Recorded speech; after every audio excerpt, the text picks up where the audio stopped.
most technologies, there's certain eras, right? Like for example, automobiles, there's like eras that you can point to different things, right? Whereas like this, its era is like maybe like half a year.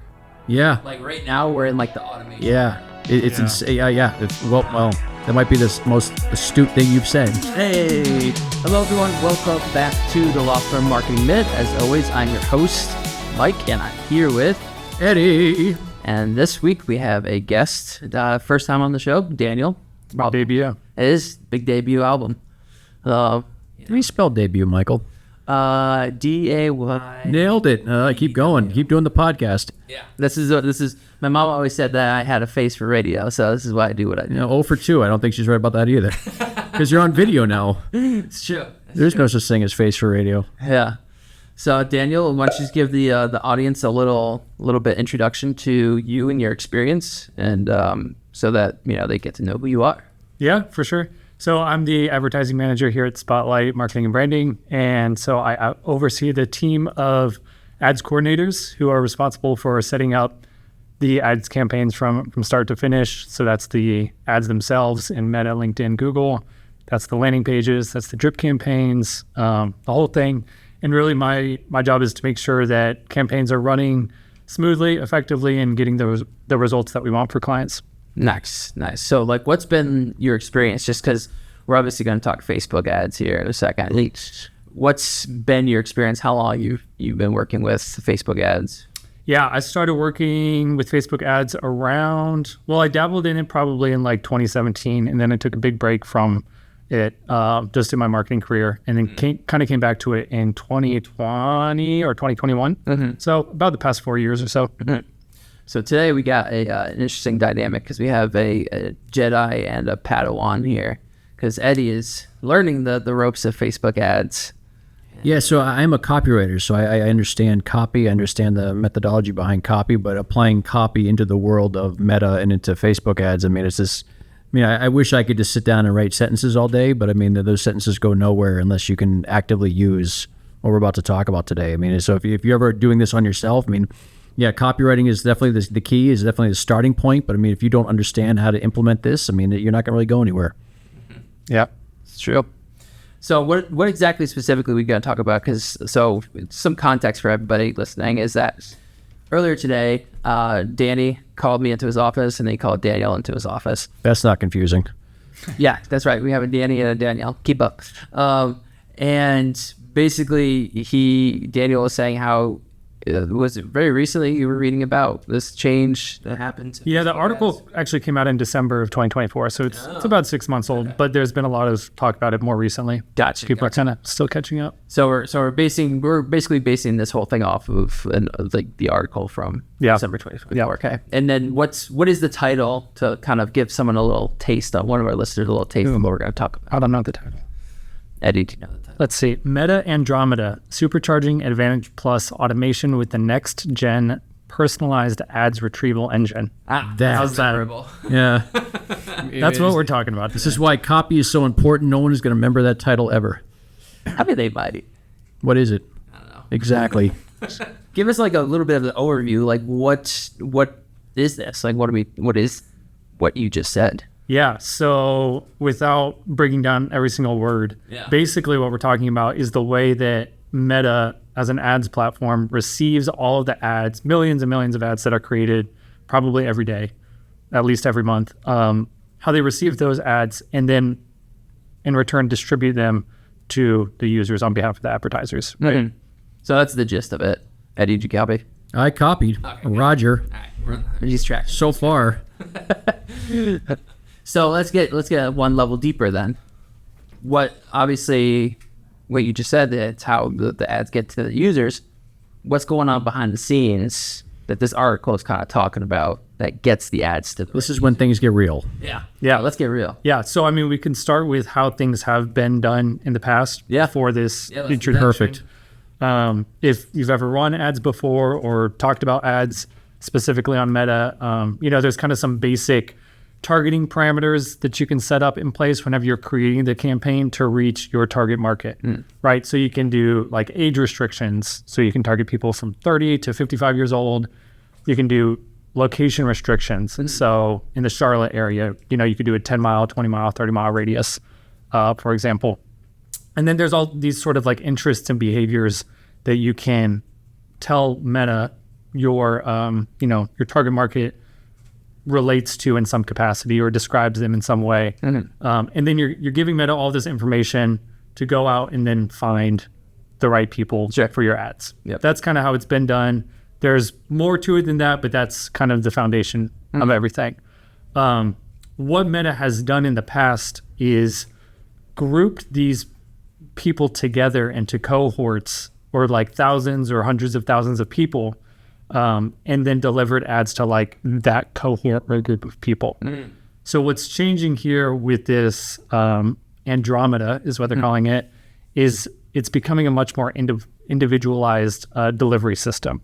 So not so much grouping people into cohorts, but delivering the ads on a more like user by user basis. So maybe they might deliver something to Mike and then something different to Eddie based on different signals that they're receiving, actually more signals, and kind of bringing them all together into a way that's better for the advertiser. So like how specific can these signals get? Like I imagine that they'll probably get incredibly specific as they go on, but like how, like for example right now, like say Eddie and I are both big fans of Taylor Swift. I'm just using an example of Love Tay-Tay. Yeah, he's a big fan already. My girlfriend's gonna love this. Big fan. Daniel does not have a girlfriend. It's true. But geez, just doxing Daniel like that. I do. For the record. Allegedly. Good Lord, let's get on track here. So how specific can they get? Like say Eddie and I, we both like Taylor Swift. Love it. We both live on the same street in the same town. Yep. Yeah. Both go to the same gym, obviously. Sorry. That's good. That was meant to be a joke. We do all the same things, except there's like maybe one thing that's different. Yep. That he's a bigger fan of Chinese food, and I'm a bigger fan of Italian food. Okay. So can it, now this is the crazy example, but can it get that specific where it's like it knows to serve him the Chinese food ads and it knows to serve me the Italian food ads, but we're going to get the same ads for everything else? Interesting.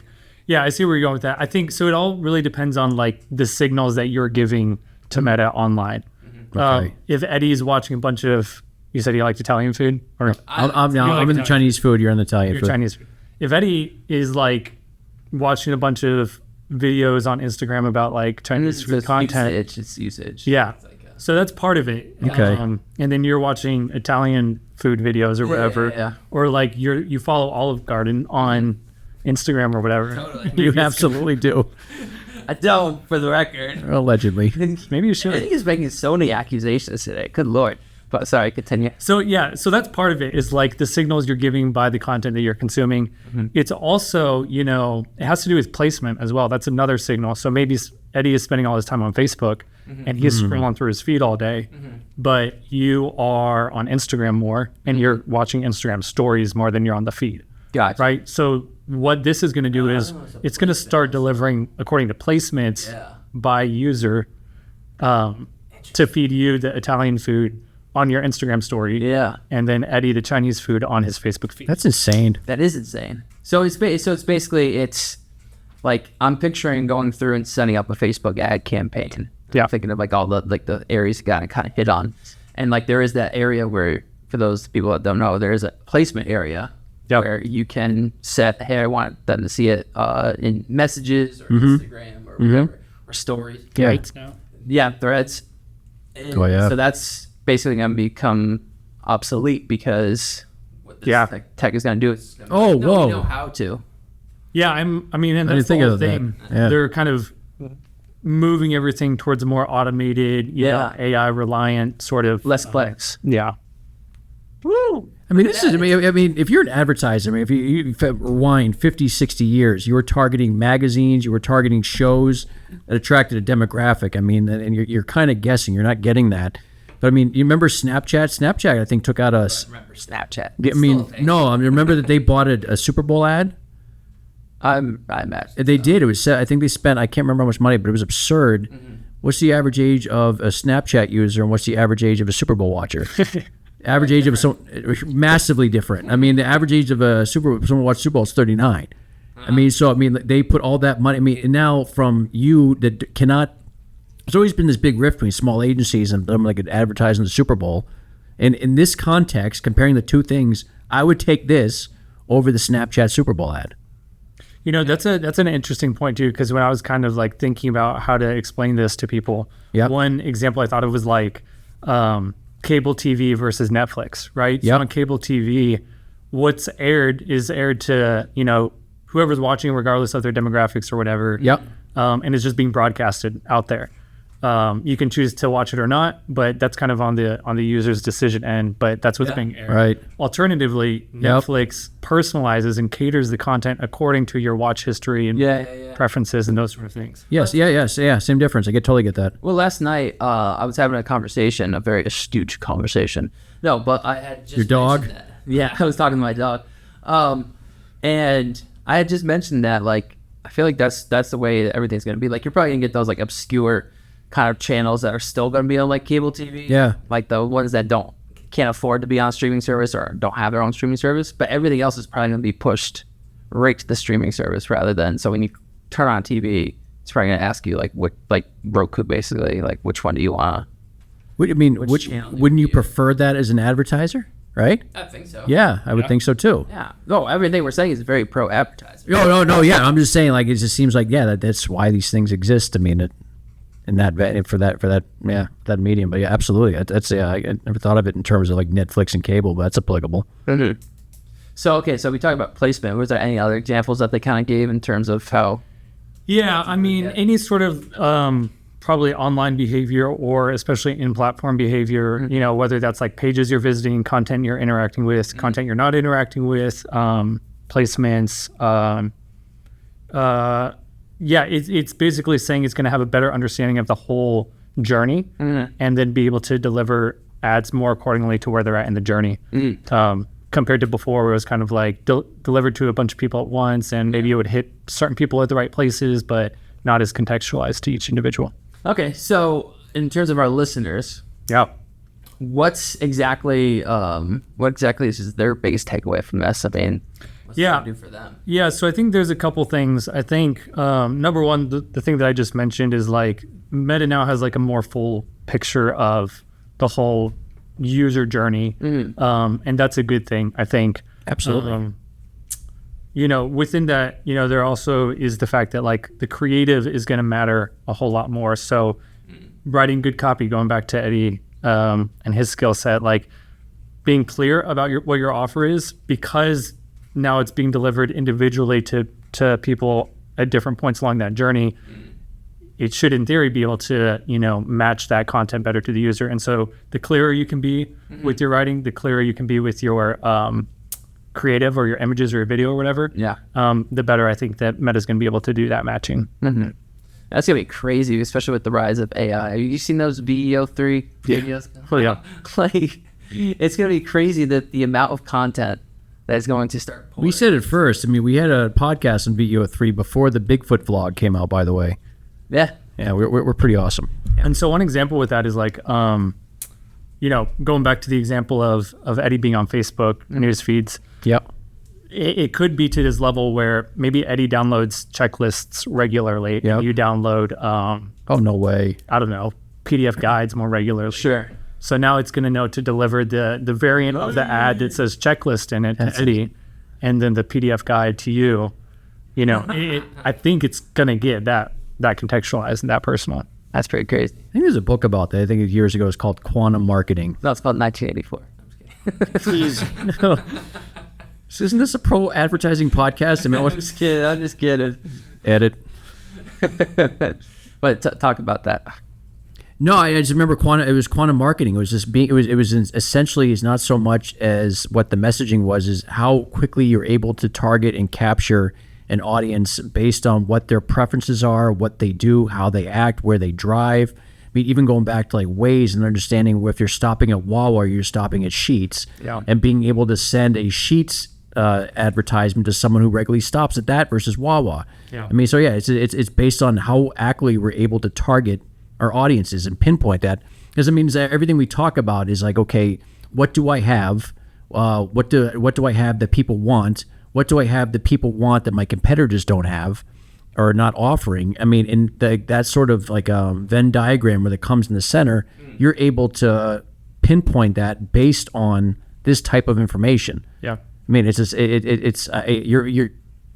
we're on an unprecedented level in terms of who we're talking to. I wonder if it's gonna get as like very specific crazy as like for this is a crazy example, but like for like a restaurant, they're gonna be able to make like an ad copy, an ad graphic for every single, or at least the top popular items on their menu, and then when they put it through, like it's gonna be able to serve someone who likes egg rolls over French fries. I mean, it goes through and it just serves them that. Yeah, the specificity. I mean, that's all you're talking about is just refining specificity. And I mean, and as Daniel's talking about Andromeda, I mean, we're getting to a point where the level of specificity and the know-how on our audience is at an unprecedented level. I mean, it's if you're not on ads, I would highly recommend taking it a gander. Seriously. So does the article go like any deeper into, or is that kind of just like what we know for now? No, this article in particular it uses a lot of like engineering language, talking about chips and all sorts of other crazy words. Lots of acronyms. Yeah, lots of acronyms.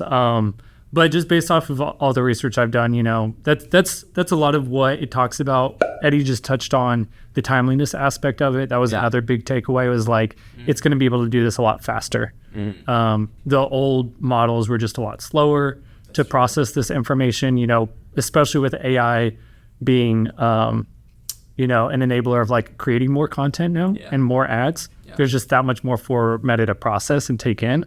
And so it's going to be able to like compute and deliver those a lot quicker than they were able to before. That's gonna be crazy.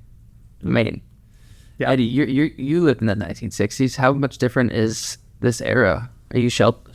All right, first of all, I'm 41. Second of all, someone in this office did ask me what it was like to during the Kennedy assassination. That really did happen. That happened. You were there? No, I was not. That happened 22 years before I was born. Anyway, but no, I'm probably in one of the weirder positions here because I grew up more so without this stuff than any of you guys did. I mean, I did write my 4th grade book report on a typewriter. That is a fact. You were in Iraq before I was in school. What year were you in high school? 2008. Yeah, that is true. So it is a different world, but you can relate to our audience better because most of our audience is older.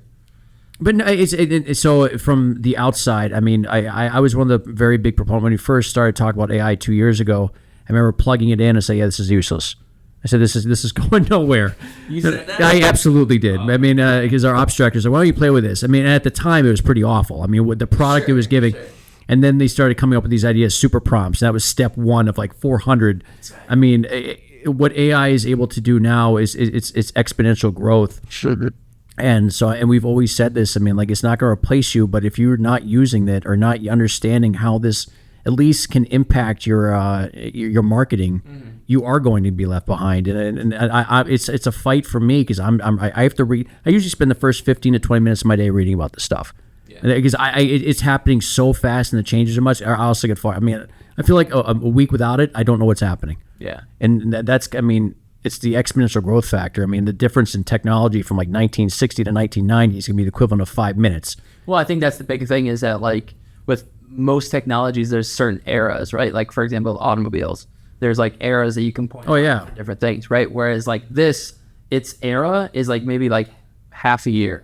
Yeah. Like right now we're in like the automation. Yeah. Era. It's insane. Yeah. Well, that might be the most astute thing you've said. Hey, look at that. I'm going to clip that on social media. That's coming. Call back.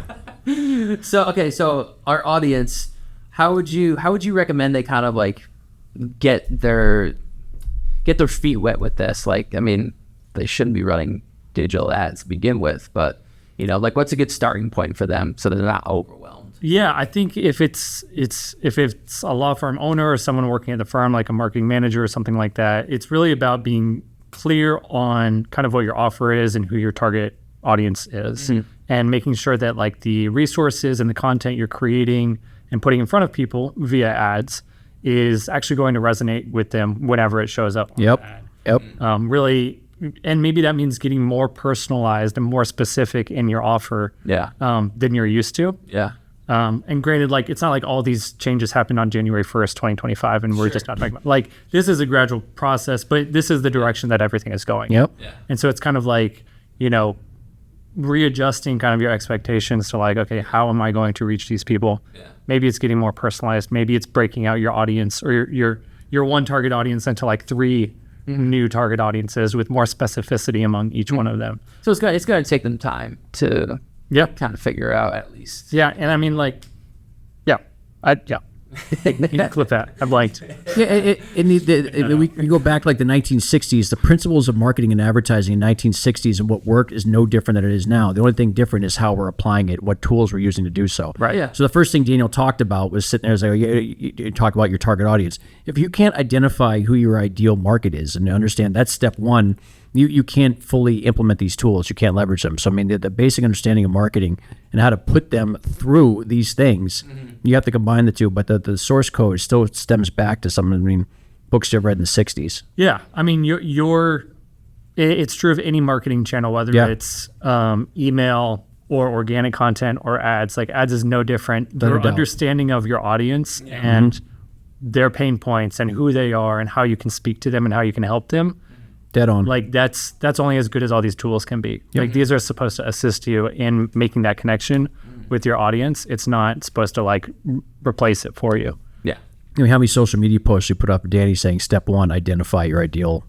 Yeah, it always says step one, identify who your ideal market is. If you don't know who you're marketing to, then like. Yeah, but I mean, I know it's so simple, but I'm just saying, like, if you can't say, well, you can't leverage these tools without the basic fundamentals. This just goes to show you how creative I am, that I'm able to come up with so much social media content where we're saying the same thing, but just in a different way. Okay. So. Allegedly. 3 times. Yeah.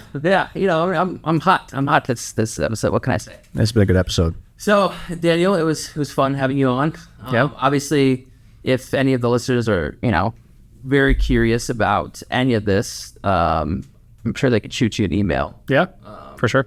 Tell them their email. So Drop the email. Daniel B at spotlightbranding.com. Yeah. And if you ever want us to do this for you, I mean, we follow this stuff for the sole purpose of being able to do this for people. So if this is just not something you're interested in, but something you know you need, we're here for you. Or at least like they have someone who has their back and knows what's going on. Fair. Yep. So anyways, Daniel, appreciate you being on. Yeah, thank you. It was fun. It was a pleasure. It was not, but I appreciate it. Thank you. No, I love you, Mikey. And everyone else listening out there, thanks for listening. Have a great day and have a great weekend. We'll see you next week.